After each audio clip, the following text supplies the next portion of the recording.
ওং নমো ভগবতী বাসুদেবায় নমঃ। ওং নমো ভগবতী বাসুদেবায় নমঃ। ওং নমো ভগবতী বাসুদেবায় নমঃ।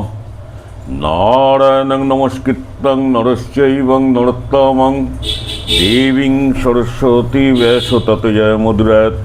তমেব মাতা চ পিতা তমেব বন্ধু সখা তমেব বিদ্যাং দবিরং তমেব সর্বং মম দেব দেব। আজ একটি বিশেষ দিন, তার কারণ আজ এই আমাদের সোদপুর পানিহাটি, যেখানে এখন বিখ্যাত দণ্ড মহোৎসব হয়, তা এই দণ্ড মহোৎসবের কে জানতে হলে যে কেন দণ্ড মহোৎসব, তার একটু বিবরণ আমি যতটুকু জেনেছি আপনাদের সামনে সেটা আমি একটু আলোচনা করব। চৈতন্য মহাপ্রভু যখন পানিহাটিতে অবস্থান করেছিলেন এবং একটি বটগাছের নিচে, এবং তিনি ভগবতীয় কথা এবং ভাগবত পাঠ তিনি করছিলেন, এবং প্রচুর ভক্ত সেখানে উপস্থিত হয়েছিল, এবং ভক্তরা সেখানে প্রভুর কথা মনোযোগ দিয়ে শুনতেন, এবং প্রতিদিন ভক্তরা দলে দলে আসতেন এবং প্রভুর কাছে এই প্রভুর অমৃত সুধা পান করতেন। তার মধ্যে একজন ভক্ত, যিনি গোবর্ধন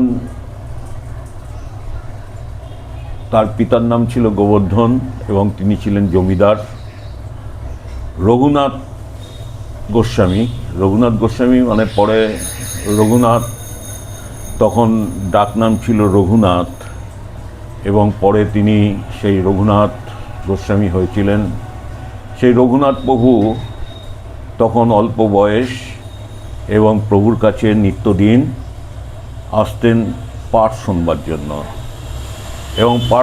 জন্য, তিনি আসতেন এবং তিনি পাঠ শুনতেন। একদিন মহাপ্রভু দেখছেন যে এই ছেলেটি রোজ আসে এবং পাঠ শুনে চলে যায়, কারোর সাথে কোনো কথা বলে না, মানে চলে যাচ্ছে, এবং প্রতিদিন এইভাবেই চলছে। একদিন মহাপ্রভু বললেন, এই যে চোরা, তুমি রোজ রোজ আসো এবং এসে তুমি চুরি করে তুমি পাঠ শোনো, তা তোমাকে আমি দণ্ড দেব। প্রভু আসলে তিনি তো অন্তর্যামী, তিনি তো সব জানতেন। তা রঘুনাথজি বললেন যে, বলুন প্রভু, আপনার যে দণ্ড দেবেন সেটা আমি মাথা পেতে নেব। এবং তিনি তখন প্রভুর কাছে হাত জোর করে বললেন, প্রভু আপনি আমাকে যে দণ্ড দেবেন সেটা আমি মাথা পেতে নেব। তখন তিনি কি করলেন, তিনি বললেন, নিত্যানন্দ মহাপ্রভু তখন পাঠে নেই, কিন্তু পরবর্তীকালে নিত্যানন্দ প্রভু এসেছিলেন, সেটা অনেক পরে। তা সেখানে ওই চৈতন্য মহাপ্রভু বললেন যে, তুমি এর জন্য তোমাকে আমি শাস্তি দেব এবং তোমাকে আমি দণ্ড দেব। এবং কি দণ্ড না, তুমি যত ভক্ত আসবে, যত ভক্ত এখানে আসছে, তাদেরকে তুমি চিড়ে, দই, কলা, আম এবং সমস্ত কিছু দিয়ে, ভোগ দিয়ে তাদেরকে প্রসাদ দেবে, এইটাই তোমার দণ্ড।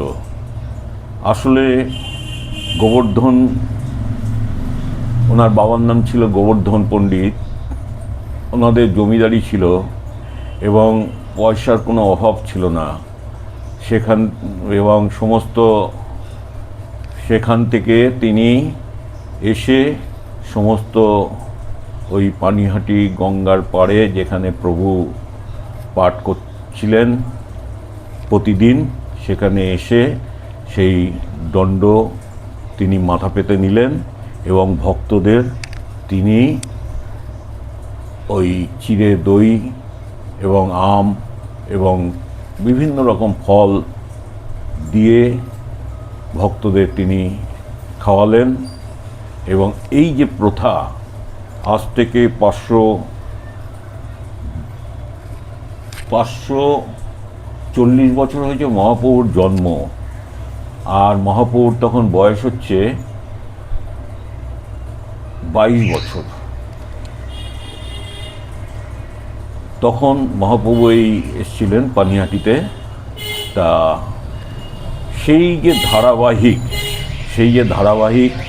সেই যে 500 বছরের উপরে এই যে ধারাবাহিকতা চলে আসছে, এটাই হচ্ছে দণ্ড মহোৎসব। আজ পানিহাটিতে এই গঙ্গার ধারে বিভিন্ন মঠ মন্দির হয়েছে এবং বহু ভক্ত সমাগম হয়, হাজার হাজার ভক্ত সমাগম হয়। এবং এই দণ্ড মহোৎসব আজ 27 তারিখ, 27শে জুন এই দণ্ড মহোৎসব। আজকেও প্রায় লাখখানেক লোক সংখ্যা সেখানে হচ্ছে।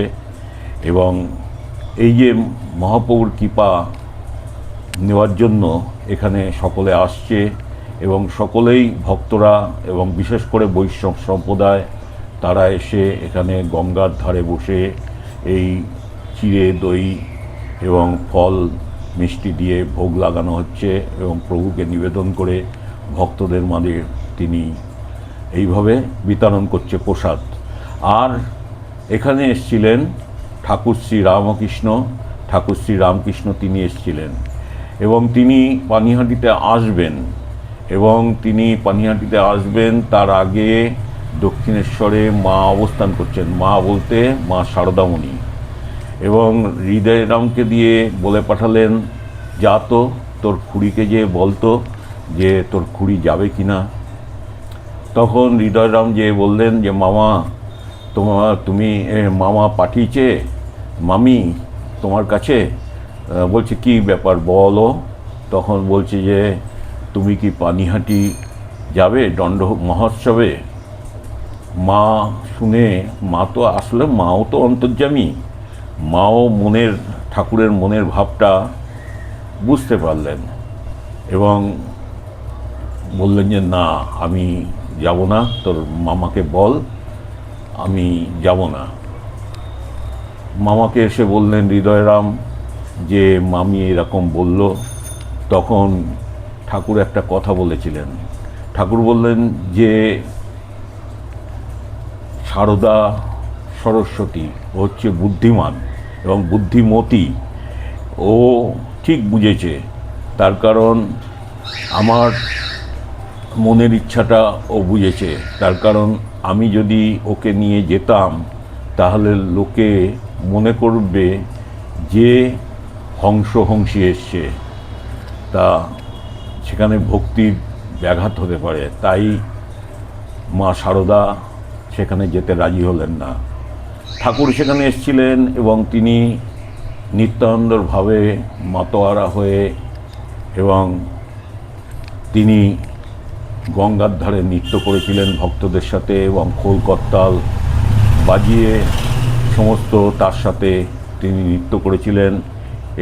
এবং সেখানে ওই পানিহাটি এই যে মণি সেনের ঠাকুর বাড়ি, সেখানে তিনি অবস্থান করেছিলেন এবং মণি সেনের ঠাকুর বাড়িতে তিনি নৃত্য করেছিলেন এবং সমাধিস্থ হয়েছিলেন। তাই আজও অদ্যাপি সেই লীলা করিতেছেন গোড়ারায়, কোনো ভাগ্যবানে দেখিবারে পায় এবং শুনিবারে পায়।